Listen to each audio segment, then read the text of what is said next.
Perkenalkan, nama saya Eri Nur Sofi'i, SHMA, dosen tetap program studi Sistem Informasi, Fakultas Matematika dan Ilmu Komputer, Universitas Nahdlatul Ulama Al-Ghazali Cilacap, dengan NIDN 0602029501 dan NUPTK dengan nomor 4534373974130332. Pada kesempatan kali ini saya akan menyampaikan pernyataan diri dosen untuk unjuk kerja Tridharma Perguruan Tinggi atau disingkat dengan PDD UKT-PT pada bidang pengajaran. Hal ini bertujuan sebagai prasyarat pengajuan sertifikasi dosen tahun 2025. Pada kesempatan kali ini saya akan menyampaikan mata kuliah Filsafat Ilmu Al-Ghazali, di mana mata kuliah ini merupakan mata kuliah wajib bagi mahasiswa S1 program studi bimbingan konseling Fakultas Keguruan dan Ilmu Pendidikan Universitas Nahdlatul Ulama Al-Ghazali Cilacap. Mata kuliah Filsafat Ilmu Al-Ghazali diajarkan kepada mahasiswa S1 semester 2 dengan bobot 2 SKS. Mata kuliah ini merupakan mata kuliah lanjutan dari mata kuliah keghazalian yang diajarkan kepada mahasiswa di semester 1 dengan bobot 3 SKS. Mata kuliah Filsafat Ilmu Al-Ghazali ini bertujuan untuk memberikan pengetahuan kepada mahasiswa tentang struktur filsafat ilmu Al-Ghazali, hakikat ilmu, metodologi pencapaian ilmu, dan kegunaan ilmu perspektif Al-Ghazali. Capaian pembelajaran mata kuliah Filsafat Ilmu Al-Ghazali terdiri dari 4 CPMK.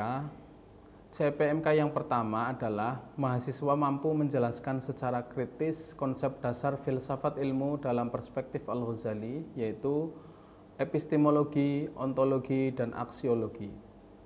CPMK kedua, mahasiswa mampu menganalisis perbedaan pendekatan antara Al-Ghazali dan para filsuf Islam klasik serta modern dalam memahami hubungan antara akal dan wahyu.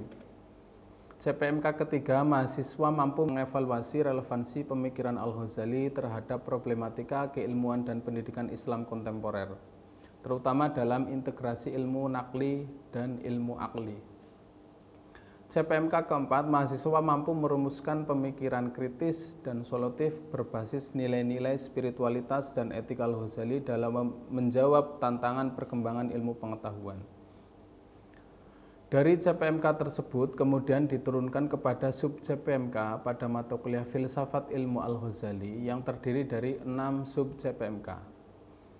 Sub CPMK yang pertama adalah mampu menguraikan pandangan Al-Ghazali tentang sumber pengetahuan, yaitu panca indera, akal, dan intuisi.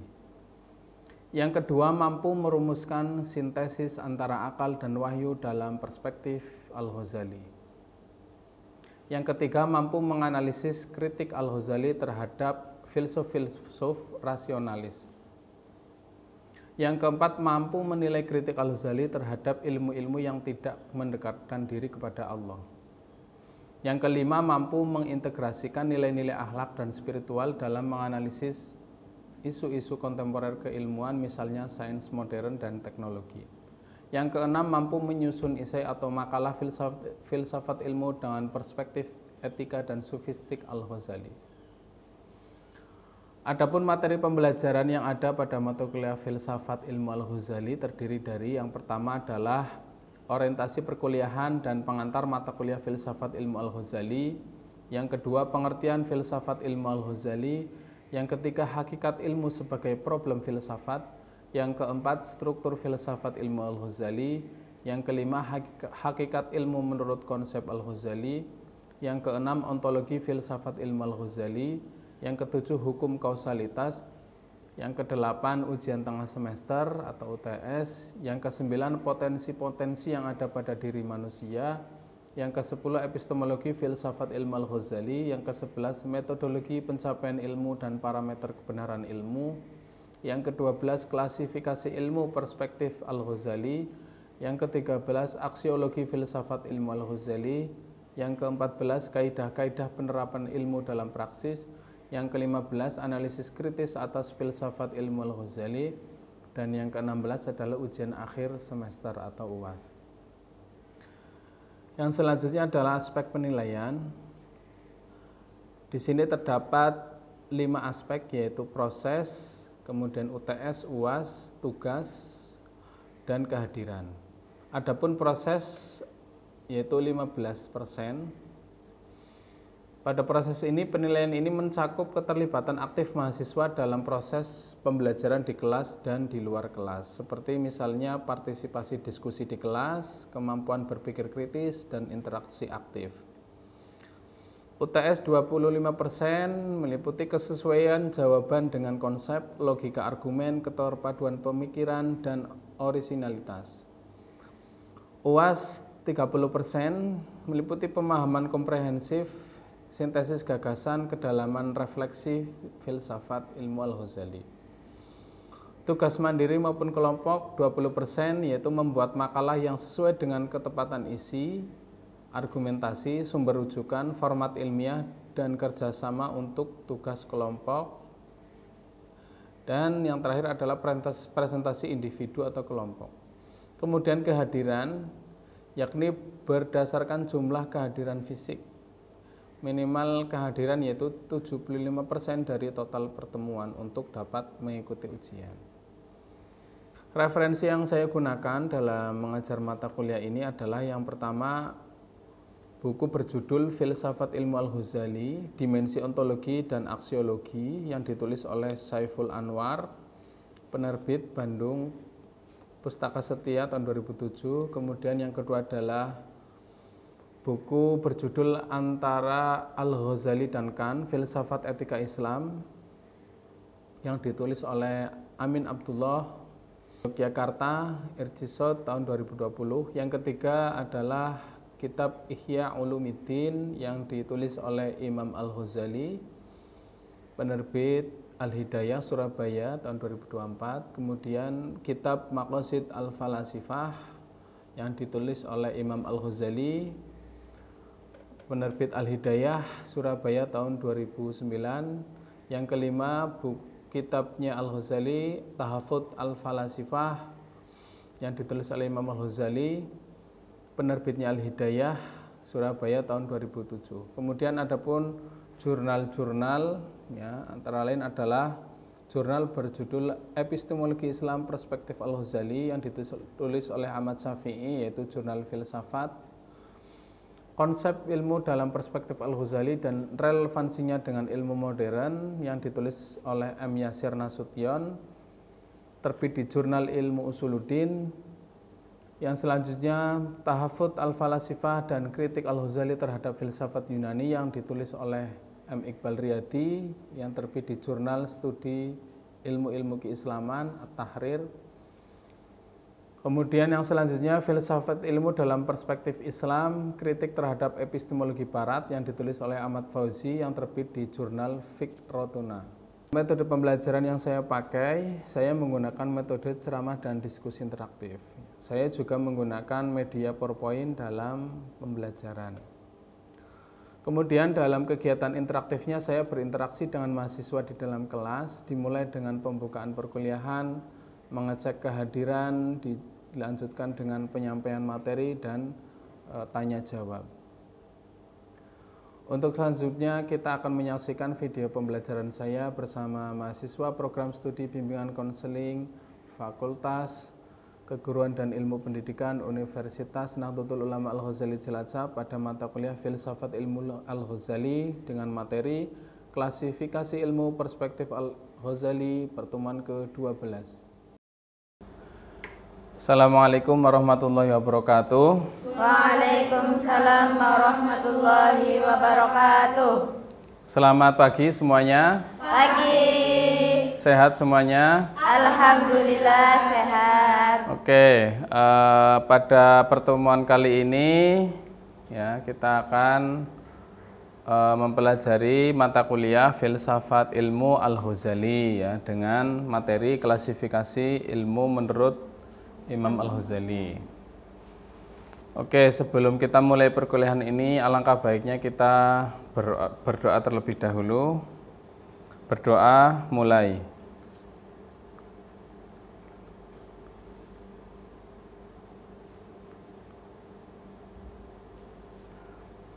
Oke, baik, berdoa selesai. Saya lanjut untuk mengabsen saudara semuanya. Yang pertama adalah Uli Diniatul Afifah, Ummu Najwa Amira, Hadirah. ya, Rosvita Andini, Maharani Dwi Sagita, Aurora, Rika Dia, Razena Auzira, Sifa Laila, Ayudia, Fuad Khairul Alam. Oke, ada 10 peserta ya. Baik, kita mulai ke materi. Yang pertama,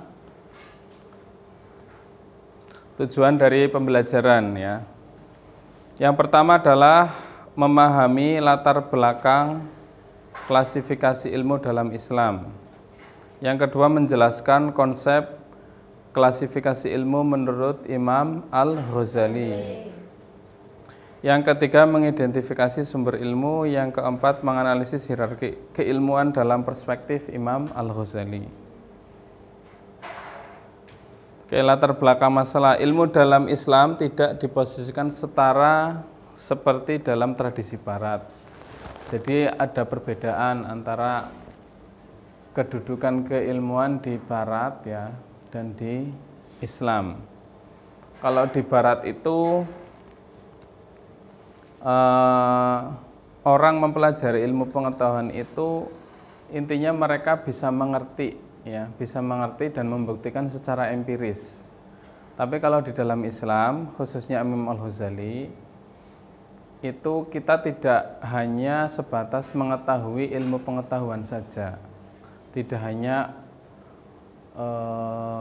dibuktikan secara empiris, akan tetapi lebih dari itu. Ya, tujuan kita mempelajari ilmu pengetahuan adalah menurut Al-Ghazali itu untuk mencapai kebahagiaan yang hakiki. Ya, jadi tujuannya, orientasinya itu lebih kepada akhirat ya, untuk mencapai kebahagiaan, baik kebahagiaan di dunia maupun di akhirat. Yang kedua, ilmu diklasifikasikan berdasarkan nilai, urgensi, dan sumber. Ya, jadi Imam Al-Ghazali membagi ilmu itu berdasarkan pada 3 kategori. Yang pertama adalah nilai, yang kedua adalah urgensi, yang ketiga adalah sumber. Berdasarkan nilai maksudnya adalah seberapa bermanfaat atau seberapa berharga nilai tersebut ya. Kemudian yang kedua adalah berdasarkan urgensi, seberapa penting ilmu tersebut untuk dipelajari. Ya, misalkan jenengan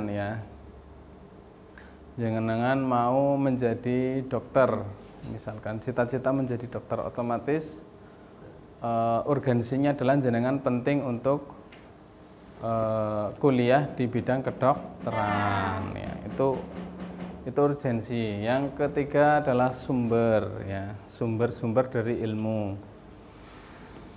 Kemudian yang ketiga adalah Al-Ghazali mengembangkan sistem klasifikasi berdasarkan sumber dan urgenitas ilmu. 3 tokoh terkait dengan klasifikasi ilmu. Ya, yang pertama ada Al-Farabi. Al-Farabi itu membagi ilmu menjadi 3 rumpun.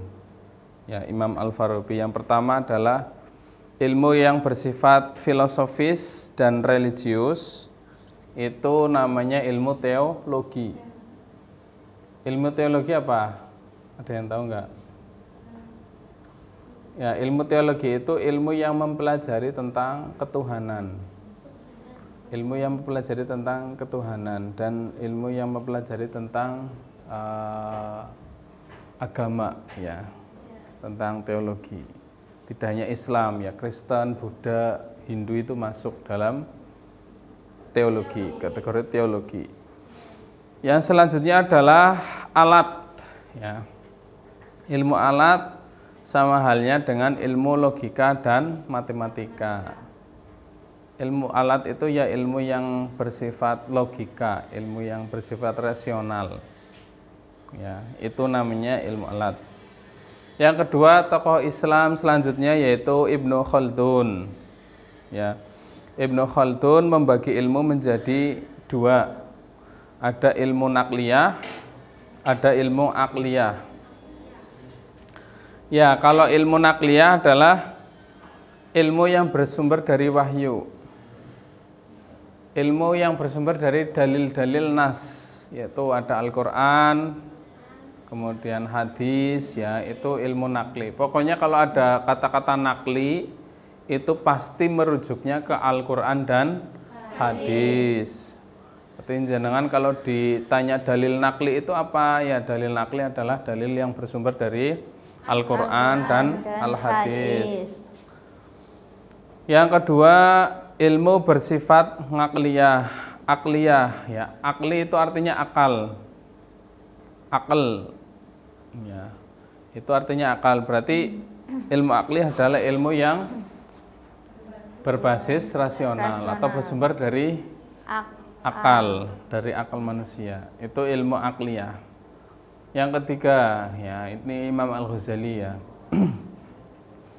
Al-Ghazali, ya, itu ilmu berdasarkan sumber dan urgensitas. Jadi ilmu Al-Ghazali membagi ilmu itu berdasarkan pada sumbernya dan urgensinya, kepentingannya, ya. Alasan pemilihan Al-Ghazali yang pertama karena, ya, yang prioritas adalah karena Al-Ghazali ini menjadi cara pandang kita, ya, cara berpikir kita, ya, di dalam mata kuliah ini, itu mata kuliah filsafat ilmu Al-Ghazali. Selain itu juga karena Al-Ghazali merupakan tokoh besar dalam bidang fikih, tasawuf, filsafat dan teologi.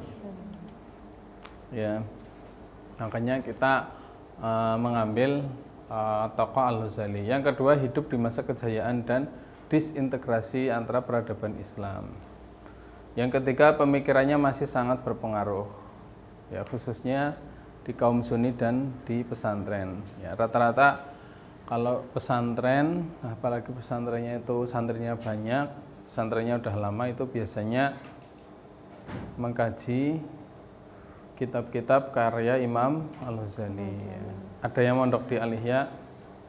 Ada, ya. Ya, di Al-Ihya. Di Al-Ihya itu kayaknya setiap pagi, ya, setiap pagi Gus Im itu selalu mengajar kitab Ihya Ulumuddin. Kalau dulu zaman saya itu masih Romo Has, ya, yang ngajar kitab Ihya. Sekarang Gus Im. Ya, ia mengkaji pemikiran Al-Ghazali lewat kitab-kitab karya beliau, karya Al-Ghazali. Kemudian, ya, kita masuk ke intinya materi, ya. Klasifikasi sumber ilmu menurut Al-Ghazali. Yang pertama adalah ilmu kasfi atau ilmu huduri, ya. Ilmu kasfi atau ilmu huduri ini adalah ilmu yang bersumber langsung dari Allah Subhanahu wa Ta'ala. Ilmu yang langsung diberikan oleh Allah kepada hambanya. Cara ilmu ini dapat diperoleh melalui cara, yaitu menurut Al-Ghazali, ya, itu melalui cara-cara. Pertama adalah tafsiyatun nafsi, yaitu membersihkan jiwa. Berarti orang yang jiwanya kotor, banyak dosanya, perilakunya buruk, itu nggak mungkin dapat ilmu kasfi, nggak mungkin dapat ilmu huduri. Jadi yang dapat ilmu kasfi itu ya nabi, terus para orang-orang soleh, kemudian para wali, itu yang dapat ilmu kasfi ini, ya, karena mereka itu hatinya bersih, hatinya suci, nggak pernah hibah, nggak pernah terperdaya dengan gemerlap duniawi, ya. Kalau kita kan kebalikannya, ya. Iya, nggak pernah terlena dengan duniawi. Itu ya. Jadi ini ilmu yang istimewa. Yang kedua adalah ilmu nakli, yaitu wahyu, berasal dari Al-Qur'an dan hadis. Ya. Kalau ilmu kasfi atau huduri itu ilmu yang paling tinggi ya, pemberian langsung dari Allah. Yang ketiga adalah ilmu akli atau rasional, yaitu hasil pemikiran dan logika manusia. Seperti misalkan terciptanya rumus aljabar itu berdasarkan dari hasil pemikiran manusia, seperti itu. Kemudian lanjut, klasifikasi ilmu berdasarkan urgensitas ya. Yang pertama adalah ilmu yang bersifat fardhu ain. Maksudnya adalah ilmu fardhu ain yaitu ilmu yang wajib atas setiap individu. Ya, jadi ilmu fardhu ain itu ilmu yang wajib atas perorangan, atas individu. Contohnya adalah ilmu akidah. Ilmu akidah itu ilmu yang mempelajari tentang keesaan Tuhan, keesaan Allah. Ya. Sifat wajib bagi Allah ada berapa? Sifat mustahil bagi Allah, sifat jaiz bagi Allah itu ada berapa? Itu ilmu akidah. Kalau ilmu ibadah, contohnya sholat ya. Kita sebagai umat muslim diwajibkan untuk sholat 5 waktu. Nah, sholat otomatis ada tata caranya, ada ilmunya, ada sesuatu yang bisa membatalkan sholat itu apa, itu jenengan harus tahu. Contohnya apa misalkan yang membatalkan sholat? Kentut. Ya, kentut. Ya itu jenengan harus tahu. Itu baru sebagian kecil ya dari hal-hal yang membatalkan sholat, padahal banyak lagi yang lain. Ibadah, pokoknya ibadah yang bersifat mahdhah ya, kita wajib mengetahui ilmunya secara individu. Kalau perempuan itu masalah haid, masalah darah perempuan itu sangat rumit ya. Betul. Sangat rumit masalah darah perempuan. Makanya jenengan harus tahu itu. Itu yang berkaitan dengan ibadah. Karena apa? Karena masalah darah perempuan ini berkaitan dengan ibadah. Contoh perempuan sedang haid, itu nggak boleh sholat, ya, nggak boleh baca Quran, nggak boleh puasa. Nah itu kan berkaitan dengan ibadah masing-masing orang. Ya. Yang kedua ilmu bersifat fardu kifayah, yaitu wajib tapi secara kolektif ya, secara kelompok. Contohnya ilmu kedokteran, ilmu pertanian dan lain-lain. Misal di satu desa ya, ada orang, misalkan ada orang yang terkena sakit lah ya, wabah, terkena virus. Nah, di dalam satu desa tersebut atau satu kota itu enggak ada sama sekali yang bisa ilmu kedokteran. Enggak ada yang bisa bagaimana caranya menangani orang yang sakit, orang yang terkena virus. Maka satu kota itu dosa semua. Satu penduduk di kota itu terkena dosa semua. Tapi kalau udah ada satu orang saja yang bisa ilmu kedokteran, maka kewajiban yang lain menjadi gugur. Itu sama halnya ketika ada jenazah, ada orang meninggal di desa kalian, sama sekali nggak ada yang mensolati, jenazah tersebut. Ya karena nggak ada yang bisa mensolati. Nah itu satu desa itu dosa semua. Ya, kecuali ada satu orang saja misalkan yang mensolati, maka kewajiban yang lain menjadi gugur. Itu fardu kifayah, wajib secara kolektif, kelompok. Yang selanjutnya adalah konsep ilmu menurut Al-Ghazali. Ya. Bagaimana sih konsep ilmu menurut Al-Ghazali? Ya. Yang pertama adalah ilmu sebagai sarana untuk mendekatkan diri kepada Allah Subhanahu wa taala.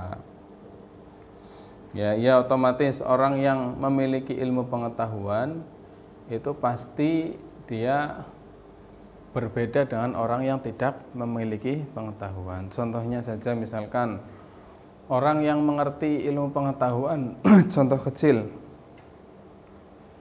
Kalau kita sholat, ya kita menjadi imam,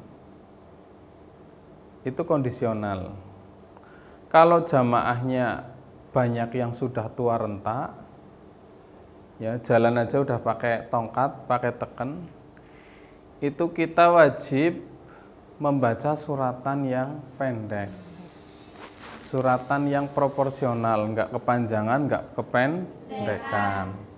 Itu kalau jamaahnya udah sepuh-sepuh, udah tua-tua.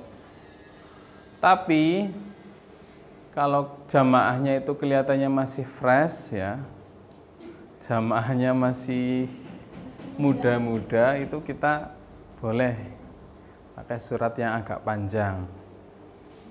Ya, makanya seorang imam itu harus punya toleransi yang tinggi.